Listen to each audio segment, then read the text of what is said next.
This is another episode of Taming Depression and Anxiety. With me, I'm Dr. Pat Ryan. And basically what I want to do is start out with some useful definitions that I use in Rational Emotive Behavior Therapy.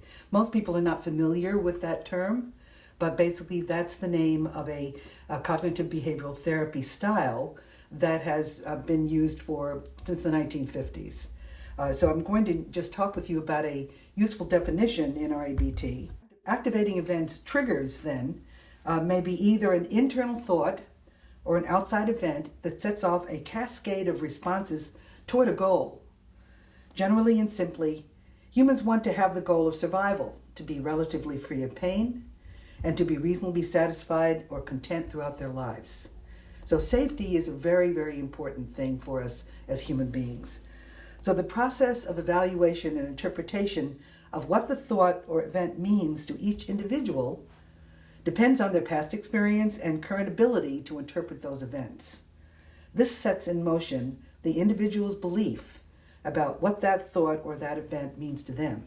This is one of the reasons why I go back to very basic kinds of working through using the disturbance sheet to work out how you're thinking about things, because very often things run through our minds so swiftly that we just don't catch ourselves very often. But the goal of any kind of work to helping yourself learn how to feel better and be better, I've just really put on the board here behaviors that we want to decrease, okay?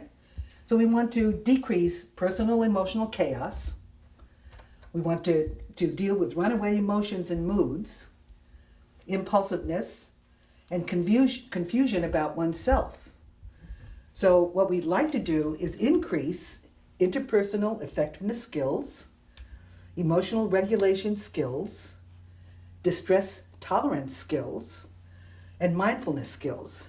Now, all of these are pretty big words, but we're going to go through some of the disturbance sheets and the way in which we effectively learn how to achieve these kinds of goals.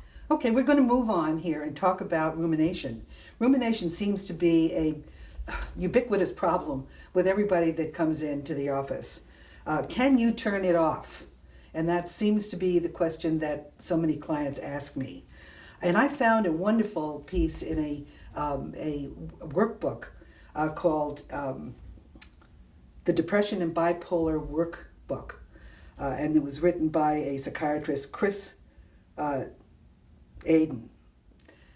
In any case, what he writes in there, he says it would be nice if there was a switch that could turn off rumination, particularly when it's up to no good. Unfortunately, reaching for that invisible switch only causes more rumination because the brain doesn't like to let go of things.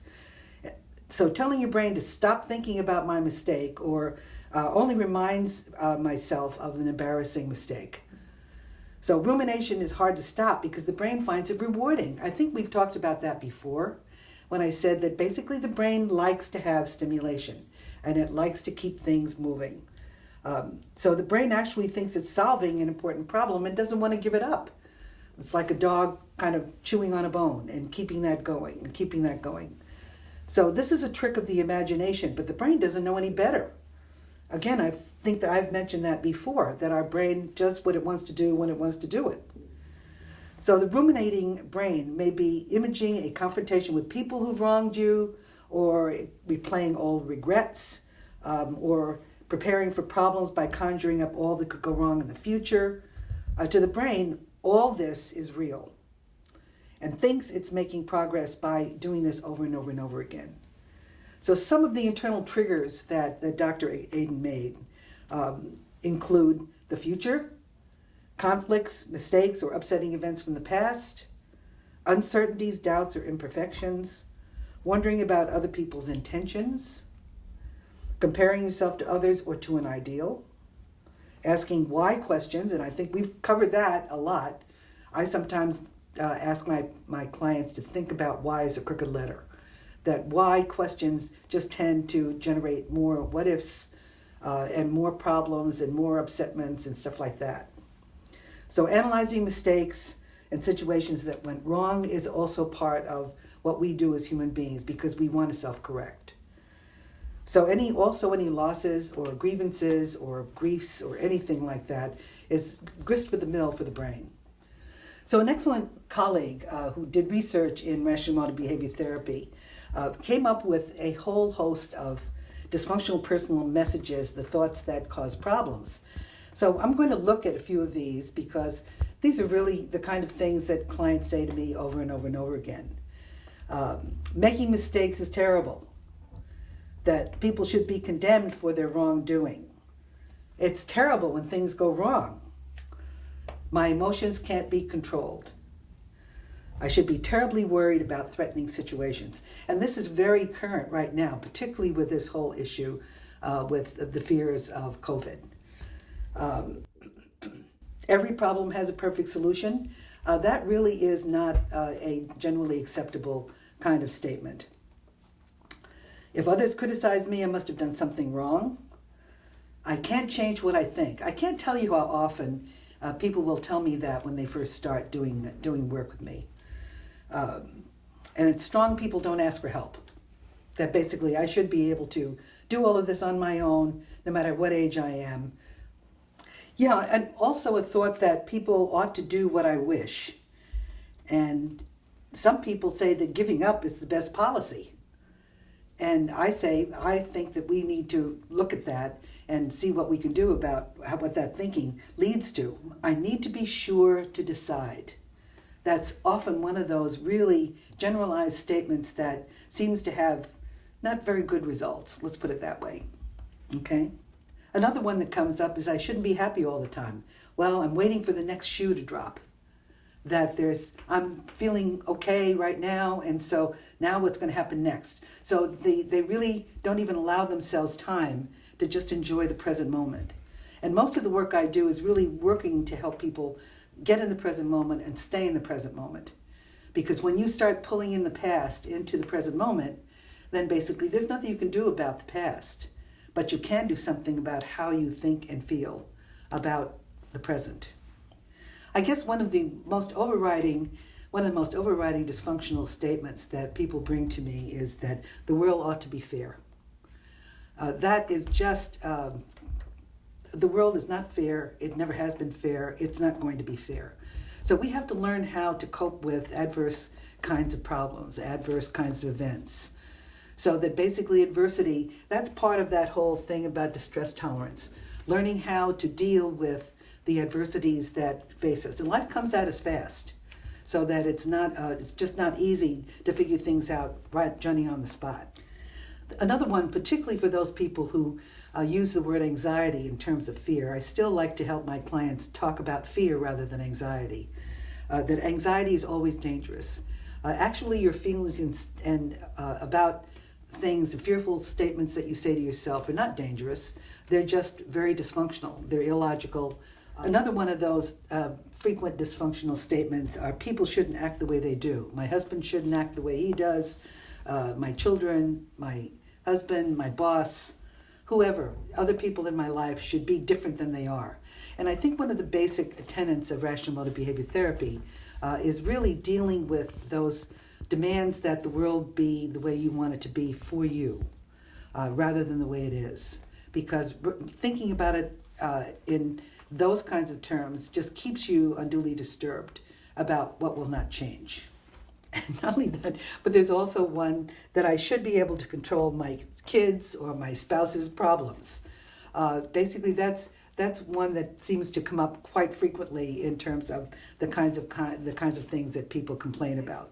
What I'd like to share with you now is a whole email that I received, and I have since distributed this to all of my clients, and I'd like to share this with you. Because this was written by a doctoral level psychologist in New York State with a PsyD in the specialties of school and clinical psychologist. He or she did not identify themselves, but this was, I thought, wonderful. What a wonderful thing that this person did. Because they did this after having 31 sessions with patients where the singular focus was fear of COVID-19 and how to cope. So that he or she decided to consolidate the advice and make a list that seems to be hopeful and helpful to all. And he or she went on to say, I can't control a lot of what is going on, but I can contribute this. And I'd like to share with you these actually she wrote 25 mental health wellness tips for the quarantine. And they're pretty detailed. And I think that you might find them of value to you. And I think that not only is this useful for quarantine and for fearfulness about the COVID-19, I think this is really good advice for dealing with any level of fear about anything that's happening in your life. Because we cannot do without fear. Fear and anger, those two things are very basic. They're built into our system when we're born. We have to cope with them. We're never going to get rid of them. People think that they can get rid of that, and you can't. It is a biological system that's built in when we're born, and that basically we have that, and we need that. We can't really do without that, because we may need to run for our life, or we may need to respond aggressively to someone who is threatening harm to us, so that we have those resources always available. But what we want to do is remember to work with that runaway chaos of thinking that leads us into areas that are too aggressive, too unhelpful, too self-defeating, just all of the above. I'd just like to review a few of these items that she has on this list. It's kind of too long for me to read all of them to you, but I think some of these are really important for you to just hear about. So stick to a routine. So make sure that you have a schedule for yourself, including self-care. That's very important, particularly in quarantine. So dress for the social life you want. Make sure you shower, take care of your own hygiene, wear comfortable clothes, do anything that can also help you maintain a very comfortable, more comfortable lifestyle. So get out at least once a day if you can. Take a little walk around the street.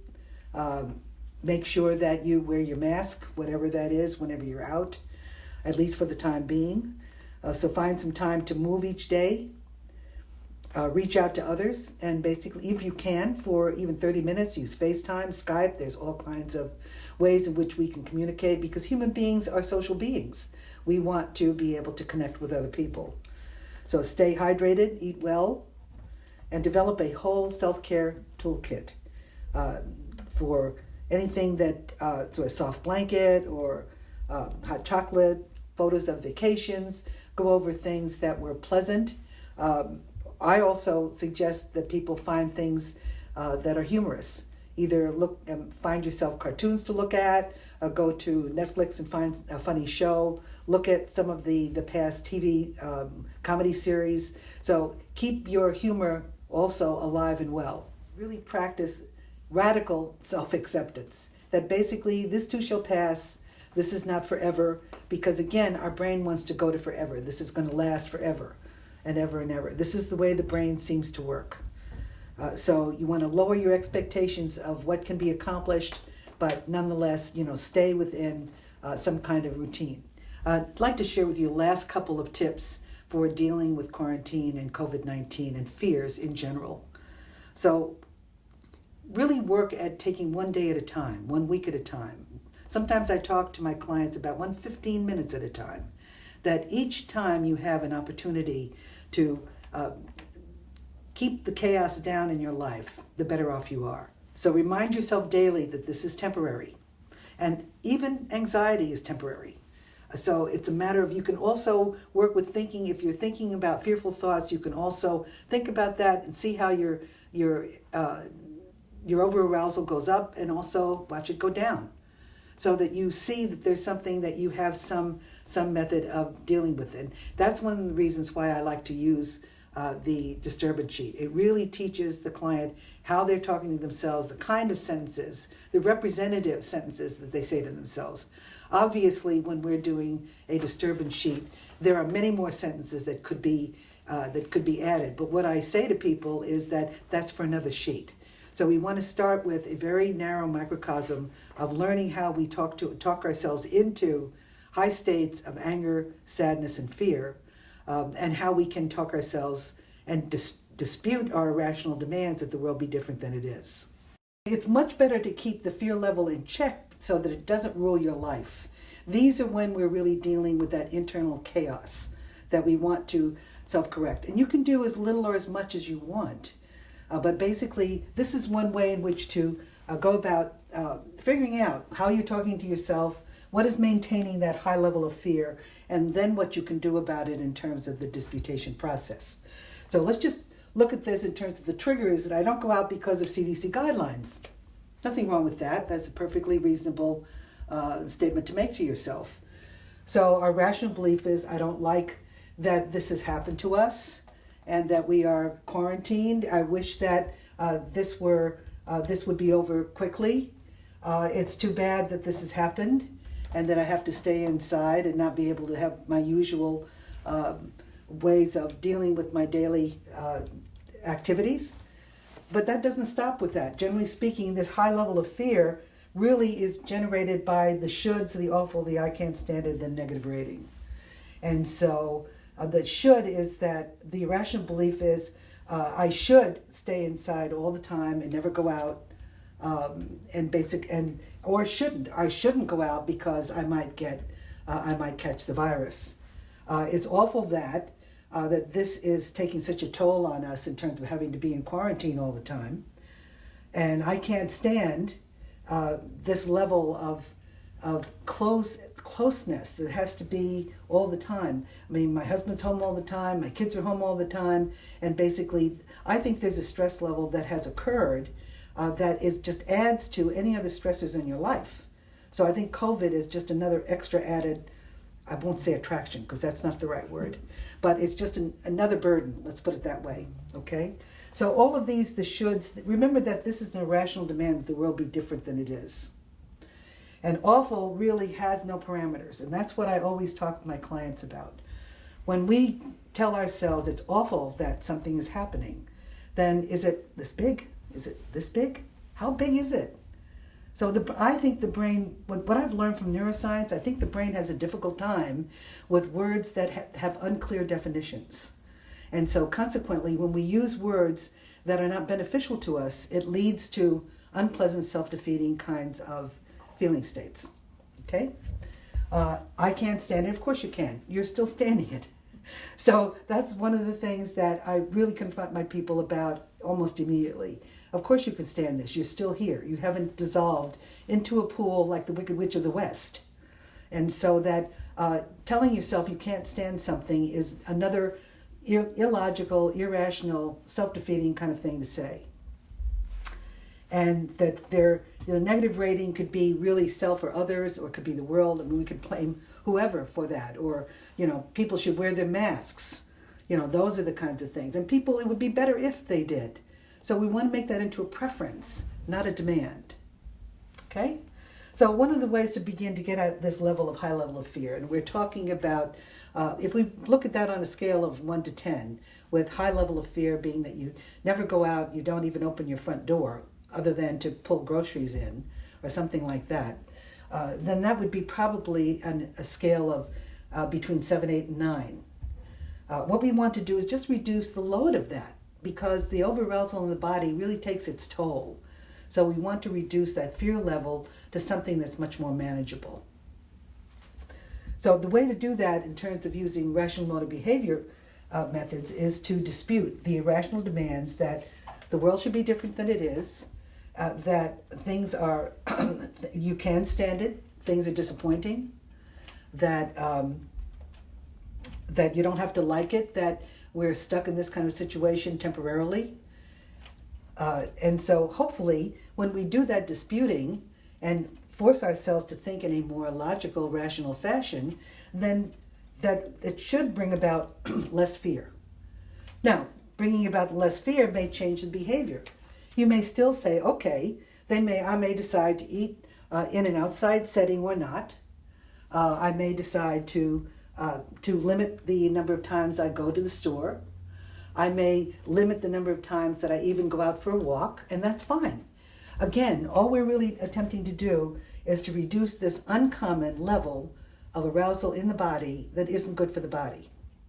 Okay, because of COVID-19, I decided to do this whole session on fear, because that's such an unpleasant feeling state, an uncomfortable feeling state for so many people.